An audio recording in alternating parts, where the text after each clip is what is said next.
We start by standing in Tadasana, where our toes are well spread, the mounds of our feet, the root of every toe is pressed. We extend all phalanges of the foot as if from the root of the toe. All phalanges extend forward, and from there we raise our heel up, lengthen the calcaneus back, that is the heel bone back, and stand with a well spread, even distributed weight on both feet.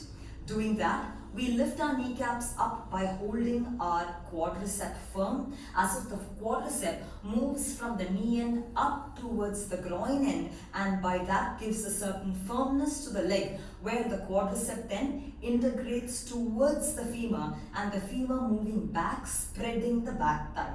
So the femur is necessarily kept back until where? Until the femur aligns over the shin bone and that over the heel bone.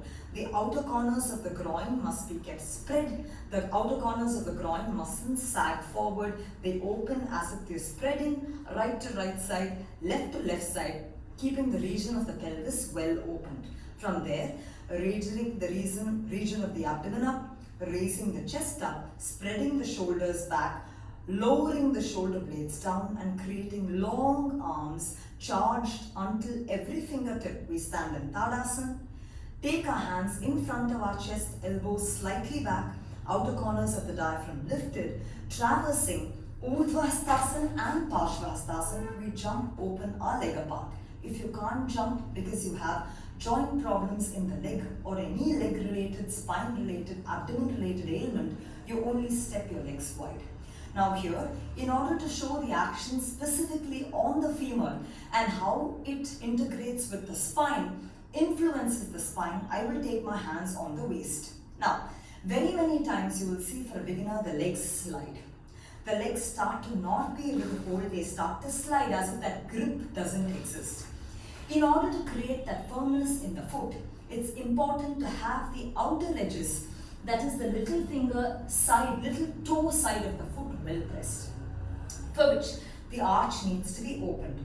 While opening the arch, we have to prevent the ankle from collapsing inward, so we have to open the arch out and allow the shin to be centered in the right ankle, similarly left ankle, so that the ankle is not collapsing and the ankle stays firm. By that, the foot remains balanced. From there, the femur sucks upward into the socket and we stand in Uttirasta Padasana. From there, we raise the toes up to turn the foot out. This raising the toes up very many times is thought of as a casual action, but it is raising the toes up, we are able to firm up the quadricep. Using the firmness of the quadricep, we are able to hold the thigh back. Holding the thigh back, we are able to carve an opening from the groin onto the knee, onto the ankle or foot, such that all three joints are mobilized equally. For this, that lift of the foot and grip of the quadricep, the backward penetration of the leg becomes important. At the same time, to prevent the spinal collapse, left leg as shown in Virabhadrasana 2, outer corners of the hip back and femur into the socket. So when we do this, the spine is in the center, and now I release my leg as if the foot grows forward while I release it. Now, whenever we go to Trikonasana, the action becomes wrong if we lower from our hands. The action of Trikonasana is a lengthening action. We actually don't lower downward, we extend forward. When that is done wrong, this is how the pose or asana will form, where we quickly take the hand down.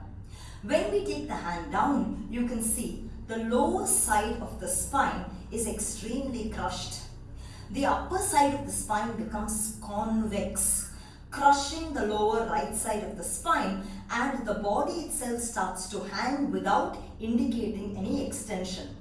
That happens when we rush our hand down and think that Trikonasana is an action where we lower downward. That is not Trikonasana. In Trikonasana, we have to extend away.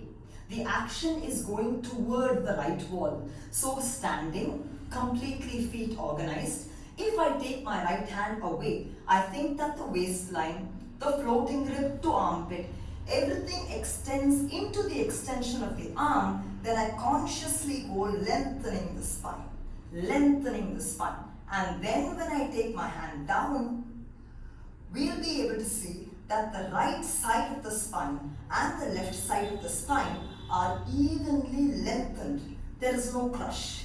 So a crush happens when you lower from the hand. Instead of the hand coming down, we don't allow the hand to come down at all. We maintain the line of the extension of the spine through the arm. So the arm remains up, the arm remains extended, the arm remains extended. We go down after the body comes parallel to the ground, gripping the block or the shin out of the floor and lengthening the spine forward. Now, how does the shin play or femur bone play here? This is what we will see, but I will play that in the next video.